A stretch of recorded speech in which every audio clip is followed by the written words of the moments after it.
2 लाख, हाँ 91,000 या 91,000, 2,91,000, 2,91,000 जो आपकी वैकेंसीज हैं उसके लिए बोला गया है कि कैसे बनानी है आपको या कैसे बनेंगी सारी चीजें, तो उसको हमें यहाँ पर देखते हुए डिस्कशन करना है, समझिएगा आपको यहाँ पर, ठीक है। अगर मैं यहाँ पर बात करने की कोशिश करूँ तो एएलपी और टेक्नीशियन, तो देखो एएलपी असिस्टेंट लोको पायलट हो गया और टेक्नीशियन आपका हो गया, तो ध्यान से देखिएगा। अगर मैं बात करने की कोशिश करूँ, मैंने कहा 2,91,000 या 1000 के लिख दो कुछ भी, इतनी वैकेंसीज है आपके पास। चलिए डिटेल लेना शुरू करते हैं करके, ध्यान से सुनते जाइएगा, टाइम नहीं लूंगा ज्यादा। सबसे पहले अगर मैं बात करूं कि कौन कौन इस फॉर्म को भर सकता है, उसके लिए क्या क्वालिफिकेशन आपके पास होनी चाहिए, तो बेटा जब मैं क्वालिफिकेशन की बात करना शुरू करता हूं तो एएलपी टेक्नीशियन के लिए 3 तरीके की क्वालिफिकेशंस आपके पास हो तो आप भर सकते हैं, मतलब इनमें से कुछ भी आपके पास है तो आप भर सकते हैं। आपने 10वीं कर रखा है और आईटीआई कर रखा है किसी भी ट्रेड से, किसी भी मैकेनिकल, इलेक्ट्रिकल, सिविल या फिटर, हाँ किसी से भी कर रखा है तो आप भर सकते हैं, ठीक है।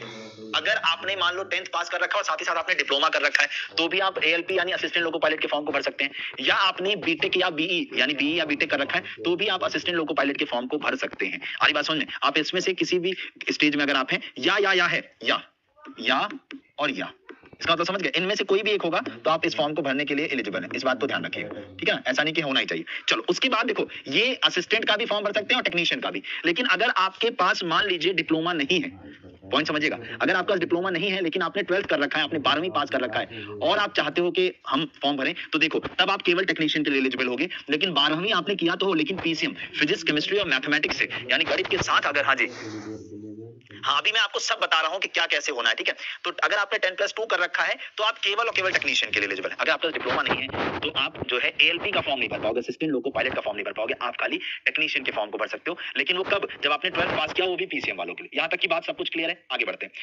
आगे अगर हम बात करें एज लिमिट की बात करूं तो चाहे आप एज लिमिट किसी की बात करो, चाहे एएलपी असिस्टेंट लोको पायलट की बात करो, चाहे टेक्नीशियन, दोनों के लिए जो मिनिमम एज है आपकी वो 18 साल और जो मैक्सिमम एज है वो 30 साल, ये है जनरल कैटेगरी की, ठीक है। उसके बाद जो ओबीसी को 3 साल का 3 इयर्स का एज रिलैक्सेशन और एससी एसटी को जो 5 इयर्स का एज रिलैक्सेशन मिलता है, और बाकी वो सब कुछ मिलेगा, वो सारा का सारा मिलेगा, वो एज रिलैक्सेशन लागू है यहाँ पर, ठीक है ना, मतलब मिलेगा, ठीक है। चलिए अगले स्टेप पर चलते हैं। तो देखिए यहाँ पर सारी बात क्लियर होगी आपको, चलिए यहाँ तक की बात तो सबको क्लियर होगी। एज कब आएगा अभी लास्ट में बताऊंगा आप लोग को। हाँ सर, अगर 12th और डिप्लोमा दोनों किया है तो एएलपी और टेक्नीशियन, यस एएलपी और टेक्नीशियन आप दोनों, मैंने देखो यहाँ बताया बेटा, अगर आप ये देखो, अगर आप ये करते हो तो आप ये दोनों पोस्ट के लिए भर सकते हो, अगर आपने ये किया है तो भी आप दोनों पोस्ट के लिए एलिजिबल हो, अगर आपने ये किया है तो भी आप दोनों पोस्ट के लिए एलिजिबल हो, अगर आपने केवल ये किया है 12th और डिप्लोमा नहीं है आपके पास या बीटेक की डिग्री नहीं है तो आप नहीं भर पाओगे, ठीक है। चलिए पेपर का पैटर्न समझते हैं मेरे शेरों। एग्जाम का जो पैटर्न है इसमें आपके 3 एग्जाम होंगे 3 चरणों में, लेकिन यहाँ पर समझिएगा, जो एएलपी वाले कैंडिडेट हैं उनका होगा साइकोमेट्रिक टेस्ट। साइकोमेट्रिक टेस्ट जो है वो एएलपी वालों का होगा, आ रही बात समझ में, एएलपी वालों का। तो समझिएगा सीबीटी 1 सबका होगा और ये क्वालिफाइंग नेचर का होगा, यानी आपको इसे क्वालिफाई करना होगा। कितने क्वेश्चन आएंगे वो सब बता रहा हूँ। उसके बाद जो आपका सीबीटी 2 होगा उसमें 2 पार्ट होंगे, और यहाँ पर टेक्नीशियन वाले लोगों का और बाकी सारी ट्रेड वालों का सब कुछ समझाऊंगा अभी मैं कि पार्ट 1 में क्या होता है, पार्ट 2 में क्या होता है। आपकी जो फाइनल मेरिट बननी है ना बेटा, जो आपकी फाइनल मेरिट बननी है, उसमें सबसे ज्यादा जो इंपॉर्टेंट रोल होगा वो सीबीटी 2 के एग्जाम का होगा, सबसे ज्यादा इंपॉर्टेंट रोल सीबीटी 2 के एग्जाम का होगा।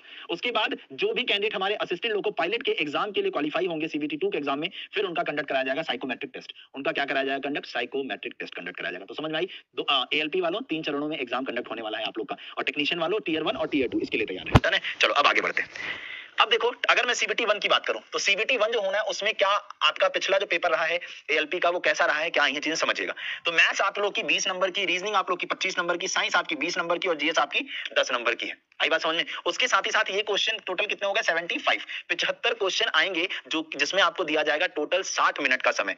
अब आप लोगों में से कई लोग ये सोच रहे होंगे कि सर क्या इसमें नेगेटिव मार्किंग है या नहीं है, तो अगर मैं इसकी बात करने की कोशिश करूं तो बेटा इसमें नेगेटिव मार्किंग है, और इसमें जो है बेटा 7800 से ज्यादा वैकेंसी है, 7800 से ज्यादा वैकेंसी है। कल मैंने एग्जैक्ट नंबर पे भी आपको वैकेंसी बताई थी, 7800 से ज्यादा वैकेंसी के ऊपर इसका नोटिफिकेशन आएगा, ठीक है ना। ये हो जाएगा आपका, ठीक है डन। यहाँ आ जाओ, तो ये आपका टीयर 1 है जो सबको देना, चाहे आप एएलपी के हो, सीबीटी 1 चाहे एएलपी के हो और चाहे टेक्नीशियन के हो, समझ गए। चलिए अब हम चलते हैं मींस के। हाँ एक अच्छी बात देखो, नेगेटिव मार्किंग है 1/3 नंबर की, नेगेटिव मार्किंग है 1/3 नंबर की, समझ गए। तो 60 मिनट में आपने 75 क्वेश्चन करने हैं, लेकिन ध्यान देना नेगेटिव मार्किंग में। रीजनिंग का भाई साहब आपको रोज रात 10 बजे क्लास चल रहा है, रोज रात 10 बजे क्लास चल रहा है, इसको जरूर करिए। रोज रात 10 बजे आप लोग की रीजनिंग की क्लास चल रही है, इस क्लास को करते रहिए, आप लोग को इस एग्जाम में बहुत हेल्प मिलेगी। चलिए अब हम चलते हैं सीबीटी 2 पे। CBT 2 पे। CBT 2 में भी ये पार्ट ए है। CBT 2 में पार्ट ए में क्या होगा, फिर पार्ट बी में क्या होगा वो समझते हैं। पार्ट ए फिर कॉमन हो जाता है, चाहे PLP हो चाहे टेक्नीशियन के लिए, ध्यान समझिएगा। Maths 25 question, reasoning 25 question, basic science and English 40 question, और ये देखो GS एंड CA। अगर मैं यहाँ पर बात करूँ करंट अफेयर मतलब GS मान लो, या सीधे सीधे शब्द बोलो। साइंस को यहाँ पर इंग्लिश के साथ रख दिया यहाँ पर जी, ठीक है ना, आरी बात समझ में। बेसिक साइंस एंड इंजीनियरिंग भी कह सकते हो, टेक वेक वाले थोड़े से क्वेश्चन आप मान लो, बेसिक साइंस, ठीक है ना जी। बेसिक साइंस की बात करें यहाँ पर, हाँ डन है। तो अगर हम लोग यहाँ पर देखें तो 25-25 10 नंबर का करंट अफेयर और बेसिक साइंस एंड इंजीनियरिंग है बेटा जी। तो छोटे मोटे आपके क्वेश्चंस इस तरीके के यहाँ पर आ जाएंगे, डन है। चलिए आगे देखिए, इसमें 100 क्वेश्चन होंगे टोटल, 90 मिनट का। इंग्लिश नहीं है, इंजीनियरिंग है वो, ठीक है, इसका इंग्लिश नहीं कहना, ठीक है, इंग्लिश नहीं इंजीनियरिंग है, डन। 90 मिनट का आपका पेपर होगा और 100 क्वेश्चंस आपके यहाँ पर आएंगे। नेगेटिव मार्किंग यहाँ भी 1/3 मार्क्स की है। Got it my point. चलिए अब पार्ट बी देखना, यहाँ पर थोड़ा समझने वाली बात है। जो आपका पार्ट बी है, ये पार्ट बी आप लोग का जो ट्रेड से पढ़ाई की है, जिन्होंने ITI कर रखा है, डिप्लोमा कर रखा है, उनके लिए ट्रेड होगा यहाँ पर। अब ट्रेड देखो, ट्रेड के क्वेश्चन आएंगे। जैसे सपोज एग्जांपल समझना ध्यान से, सपोज मान लो आपने मैकेनिकल से कर रखा है ITI या डिप्लोमा, तो आपके मैकेनिकल की ट्रेड के क्वेश्चन आएंगे कितने, 75 क्वेश्चन आएंगे। 60 मिनट का आपका टेस्ट होगा आपका, ठीक है ना। और उसके बाद मिनिमम पासिंग नंबर अगर आपके 35% नहीं होते हैं तो आप डिस्क्वालीफाई समझिए अपने आप को, ठीक है ना।